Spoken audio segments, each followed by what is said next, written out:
Selamat datang di podcast Akademik at Alkesma dengan tema Dari Kampus Sekolah, Cerita Mahasiswa Kampus Mengajar.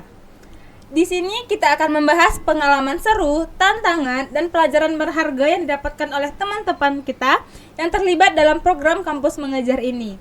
Nah, di mana program ini tidak hanya memberikan kesempatan bagi mahasiswa untuk berbagi ilmu, tetapi juga untuk belajar dari pengalaman mengajar di sekolah-sekolah. Sebelumnya, perkenalkan saya Yuris Kamafluri dari Divisi Akademik yang akan memandu podcast kita pada siang hari ini. Dan perkenalkan dua narasumber kita yang berasal dari mahasiswa Sosiologi Angkatan 2022. Kepada teman-teman, boleh memperkenalkan dirinya. Oke, aku dulu. Oke, perkenalkan teman-teman, nama saya Fikri Auludin dari jurusan Pendidikan Sosiologi Angkatan 2022, berasal dari Kota Padang. Oke, perkenalkan nama aku Nadia Marda, aku asalnya dari Aceh Barat Daya. Di Universitas Negeri Padang aku menaungi Prodi Pendidikan Sosiologi Angkatan tahun 2022. Nah, dua orang narasumber kita ini merupakan mahasiswa yang mengikuti program Kampus Mengajar Angkatan 8. Nah, di mana Nadia mengikuti program Kampus Mengajar di SMP Swasta Pertiwisteba Padang, dan juga Fikri yang mengikuti Kampus Mengajar di SMP Islam Khairumah. Ya, betul. Boleh nggak sih teman-teman kayak membagikan atau menceritakan apa sih motivasi teman-teman mengikuti Kampus Mengajar ini? Dimulai dari Fikri. Oke, motivasi besar aku untuk mengikuti Kampus Mengajar Angkatan 8 ini yaitu kita kan dari dunia pendidikan, yang mana jurusan kita nanti itu akan menjadi seorang guru. Nah, untuk menjadi seorang guru itu juga membutuhkan pengalaman dan ilmu-ilmu yang banyak yang nantinya kita bagi kepada murid-murid kita kan. Nah, jadi ilmu dan pengalaman itu hanya kita dapatkan melalui praktik langsung ke lapangan. Nah, dari mengikuti Kampus Mengajar Angkatan 8 ini kita mendapatkan pengalaman dan ilmu-ilmu yang banyak yang nantinya bisa kita gunakan menjadi seorang guru yang profesional di dunia kerja. Oke, itu. Motivasi dari Nadia sendiri untuk mengikuti KM ini apa? Bagaimana? Oke, kalau motivasi dari aku untuk mengikuti program Kampus Mengajar ini ialah untuk memberikan sebuah kontribusi yang nyata bagi pendidikan, di mana di sini aku juga berharap melalui program ini kita dapat mengajarkan mengenai literasi dan numerasi di sekolah penugasan kita, terutama itu di kelas 8. Karena tujuan utama dari program Kampus Mengajar ini ialah untuk meningkatkan literasi dan numerasi di sekolah penugasan kita. Oke, wah, jadi motivasi dari narasumber ini tuh kayak untuk mempersiapkan diri kita sebagai seorang guru dan juga untuk meningkatkan literasi kita di sekolah-sekolah. Ya, betul. Nah, selanjutnya apa sih pengalaman seru yang didapatkan oleh teman-teman dalam mengikuti program Kampus Mengajar ini? Mungkin bisa dimulai dari Nadia dulu. Oke, kalau pengalaman yang seru yang aku rasain selama mengikuti program Kampus Mengajar ini ialah waktu aku membantu siswa dalam meningkatkan literasi dan numerasi, di mana di sini kami kolaborasi antara bermain dan belajar. Nah, di situ saat belajar dan bermain itu siswa itu merasa lebih menyenangkan nih belajar menggunakan sambil bermain seperti itu. Oke. Pengalaman seru itu yang saya alami di Kampus Mengajar itu banyak. Nah, salah satunya itu kita dapat langsung berinteraksi dengan siswa-siswa yang memiliki karakteristik yang beragam. Nah, dengan bertemu dengan siswa-siswa yang memiliki karakteristik yang beragam itu, kita bisa memahami gimana cara menghadapi siswa itu kan. Nah, salah satu pengalaman itu aku pernah berhadapan dengan kayak permasalahan siswa itu bertengkar. Nah, dan aku yang memberikan pendampingan ke siswa itu untuk menyelesaikan masalahnya. Itu sih pengalaman yang seru. Oke, mungkin dari Nadianya untuk bisa membantu dari siswanya, sedangkan dari Fikri itu menyelesaikan masalah dari siswa tersebut. Ya, pengalaman serunya. Oke. Selanjutnya tuh ada nggak ya keuntungan nih yang didapatkan kita nih sebagai mahasiswa kalau kita ngikuti program KM tersebut? Mungkin dari Fikri bisa menjawab lebih dulu. Oke, untuk keuntungan dan benefit yang kita dapatkan di Kampus Mengajar itu banyak. Yang pertama itu kita mendapatkan uang saku setiap 2 minggu atau 1 termin. Setiap termin itu 2 bulan. Nah, jadi kita dapat bantuan biaya hidup sebanyak 3 juta per 1 termin. Dan itu ada 2 termin, berarti totalnya itu ada 6 juta biaya hidupnya. Satu, kita juga dapat pengalaman. Yang ketiga, kita dapat sertifikat juga, dan juga yang terakhir juga dapat konversi nilai. Oke, kalau pengalaman ya. Iya. Kalau Bukan keuntungan. keuntungan. Oke, kalau keuntungan dari aku nggak jauh beda sama Fikri sih. Yang paling utama itu benefit yang kita dapetin, kita mendapatkan uang saku. Mungkin karena aku mahasiswa KIPK, jadi selama KM itu aku mendapatkan di termin 1 juta dan di termin 2 itu 1 juta juga. Jadi karena sewaktu aku ikut KM itu, karena pengeluaran KIP sama KM itu sama, makanya untuk anak KIP itu dipotong dari 3 juta menjadi 1 juta karena tidak boleh double dalam pendapatannya. Lalu keterampilan yang keuntungan yang lainnya itu mungkin di dalam kampus mengajar ini kita juga bisa mengembangkan diri, di mana di situ kita bisa mengembangkan jiwa kepemimpinan kita, berlatih komunikasi, terus bekerja secara tim, dan kita juga bisa melatih bagaimana sih cara berkolaborasi dengan guru di sekolah.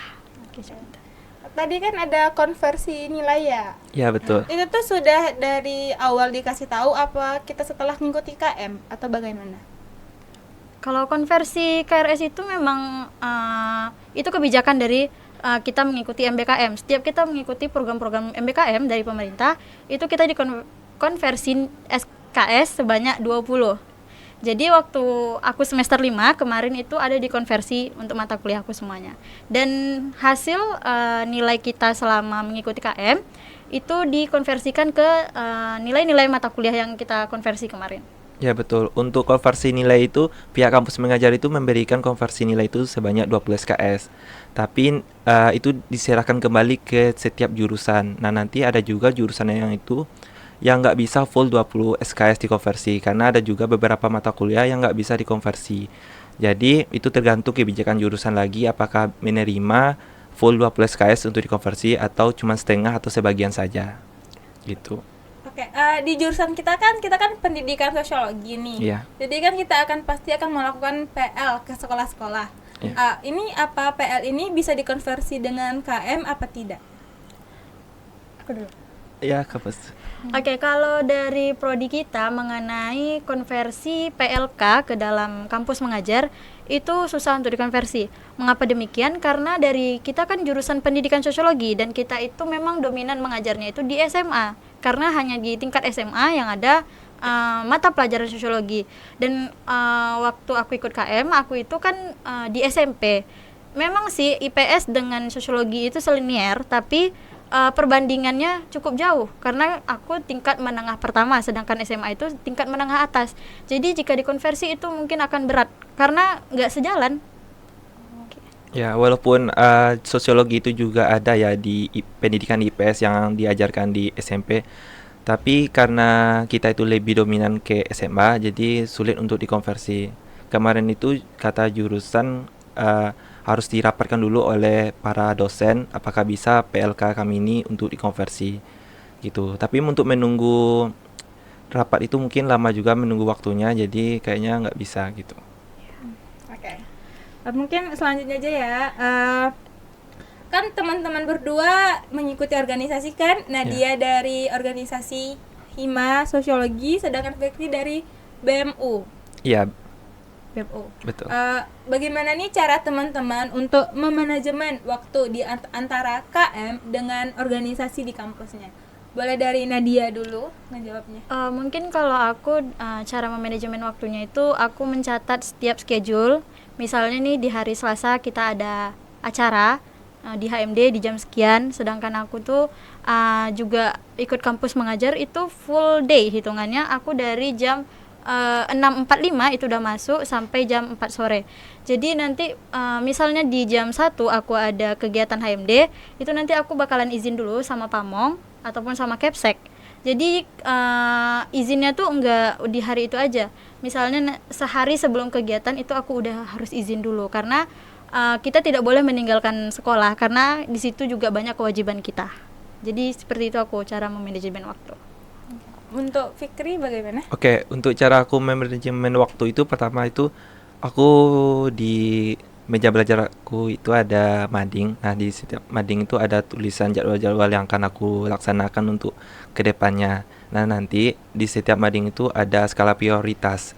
Nah, misalkan prioritas aku itu lebih penting kan itu kuliah dulu. Nah, misalkan jadwal kuliah misalkan bertabrakan dengan jadwal kampus mengajar, tentu kami izin dulu ke pihak pamong atau sekolahnya. Dan pihak sekolah pun juga mengizinkan kami untuk kuliah juga. Nah, jadi setelah mengajar pagi mungkin kuliah lagi nanti siangnya gitu.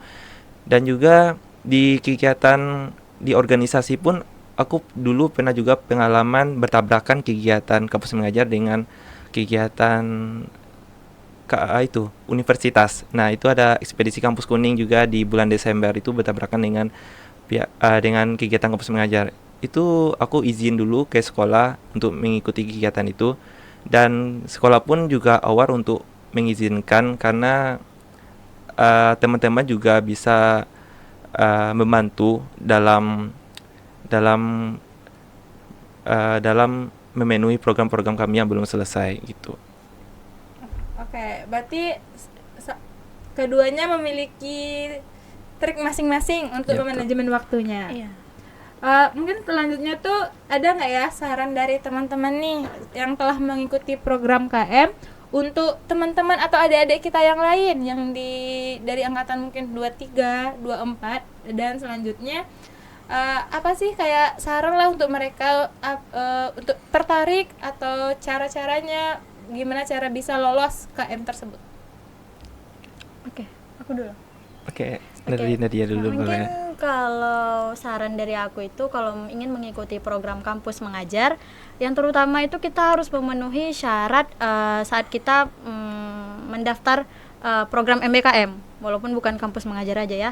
Jadi kita pertama itu kita harus paham dengan persyaratan. Terus yang kedua kita harus tahu nih jadwal kapan sih dibuka program-program ini dan kapan ditutup program-program ini. Jadi kita harus lebih sering-sering untuk update mengenai program MBKM dari pemerintah ini. Lalu dari sini saran aku juga kalau bagi mahasiswa yang ingin mengikuti kampus mengajar, yang pertama itu kita harus siap mental dan fisik. Masuk mental dan fisik di aku ini di mana dari program ini kita kan penempatannya ini acak, jadi pemerintah yang menempatkan kita. Nah, biasanya program kampus mengajar ini kita diletak di sekolah-sekolah yang memang terpencil. Jadi di mana mental dan fisik kita ini harus kuat dalam menghadapi tantangan yang ada di sekolah tersebut. Jika mental dan fisik kita lemah, mungkin program-program yang akan kita jalankan itu tidak terlaksana dengan baik. Mungkin itu dari aku. Oke, pendapat Fikri bagaimana? Oke, bagi teman-teman yang misalkan nanti program kampus mengajar ini akan diadakan lagi karena isu-isunya ini antara tidak diadakan lagi atau diadakan lagi karena sudah berganti presiden dan tuh berganti juga menteri pendidikannya. Iya. Oke. Nah, bagi teman-teman yang misalkan nanti mau ikut KM, kita itu kan dari dunia pendidikan. Jadi salah satu pengalaman yang bisa kita ikut itu adalah KM. Jadi teman-teman itu bisa ikut untuk KM ini. Nah, tips untuk ikut KM ini pertama kita itu harus niat dulu. Kenapa niat? Karena nanti di dalam lapangan itu nggak semuanya enak. Ada misalkan kayak BBH itu kadang-kadang telat turun. Iya. Nah, kadang kalau misalkan BBH telat turun itu kita itu udah ngeluh gitu karena kita niat kita itu cuman ke materi uangnya saja, nggak pengalaman. Iya. Nah, jadi yang pertama yang harus dipersiapkan itu adalah niat. Karena nanti kalau misalkan dari awal itu niatnya sudah salah, nanti berakibat ke pelaksanaan kampus mengajar. Nanti takutnya kalian sudah nggak semangat lagi di pertengahan, udah nggak semangat gitu. Jadi yang paling penting sih niat gitu untuk melaksanakan KM ini. Dan juga persiapan-persiapan yang dibilang tadi sama Nadia, kita pahami dulu persyaratannya gitu. Dan juga ikuti IG-IG kampus mengajar, MBKM, dan segala macam kegiatan-kegiatan yang bisa memicu pengalaman kita gitu. Oke. Oke. Mungkin nggak terasa ya kita udah berbincang-bincang, udah di ujung waktu. Iya. Mungkin terima kasih nih kepada teman-teman yang sudah berbagi cerita dan pengalamannya. Dimana mungkin dapat ya saya simpulkan motivasi kita untuk mengikuti KM ini adalah untuk mempersiapkan diri kita untuk menjadi seorang guru, di mana KM ini kita juga akan mendapatkan pengalaman seru juga, di mana hal-hal yang tidak kita dapatkan di kampus kita bisa mendapatkannya di program KM tersebut. Dan juga untuk mengikuti KM ini kita harus mempersiapkan niat kita dari jauh-jauh hari. Iya. Dan juga kita juga mempersiapkan syarat-syarat atau prosedur-prosedur untuk mengikuti KM tersebut. Iya. Semoga podcast ini menginspirasi lebih banyak mahasiswa-mahasiswa lain yang untuk terlibat dalam program kampus mengajar. Dan juga sampai jumpa di podcast selanjutnya. Bye bye.